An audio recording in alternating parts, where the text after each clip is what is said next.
One of the most frightening developments in the occupation of Iraq and the so-called war on terror is actually something that most people have never heard of.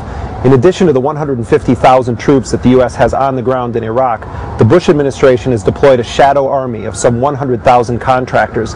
Of these, tens of thousands are heavily armed mercenaries that roam Iraq with impunity.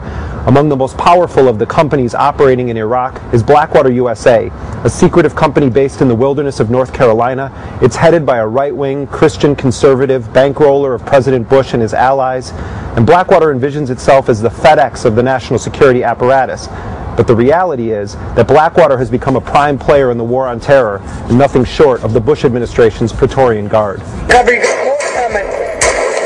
Christ, it's like a fucking turkey chick. I would like to raise my children to grow to be soldiers, but then a general would decide when they might. Blackwater USA largely operated in the shadows of the U.S. war machine until the morning of March 31st, 2004, when 4 Blackwater contractors were ambushed and killed in the Sunni city of Fallujah, Iraq. Their bodies were burned and dragged through the streets, 2 of them hung from a bridge over the Euphrates River.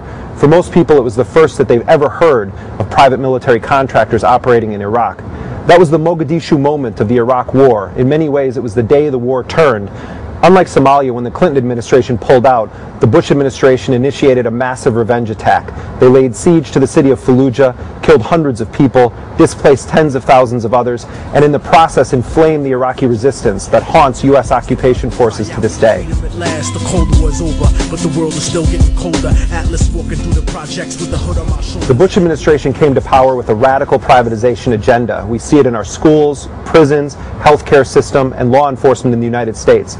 The occupation of Iraq and the war on terror had brought the greatest privatization of warfare in modern history.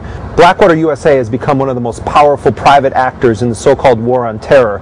It provides the Bush administration with an extraordinary amount of political cover. The deaths of Blackwater contractors and other war contractors are not included in the total death count, even though some 780 of them have been killed in Iraq. Their injuries don't get calculated either. Their crimes don't get punished. What you have is a revolving door. Blackwater and other companies benefit the Bush administration, and in turn the Bush administration and its Republican allies in Congress have shielded these military contractors from any effective oversight, any effective accountability, any effective legal system. Their operations are shrouded in secrecy, and people in Congress find it almost impossible to get information about Blackwater and other companies' operations. And we know virtually nothing about this. We think about 40 cents of every dollar goes to private military contractors. We think about 800 of them have been killed in Iraq, but we don't know that. They're not even counted. And we think there's about 25,000 to maybe 40,000 engaged in military activities, in combat-related activities, but we don't know. And we can't find out.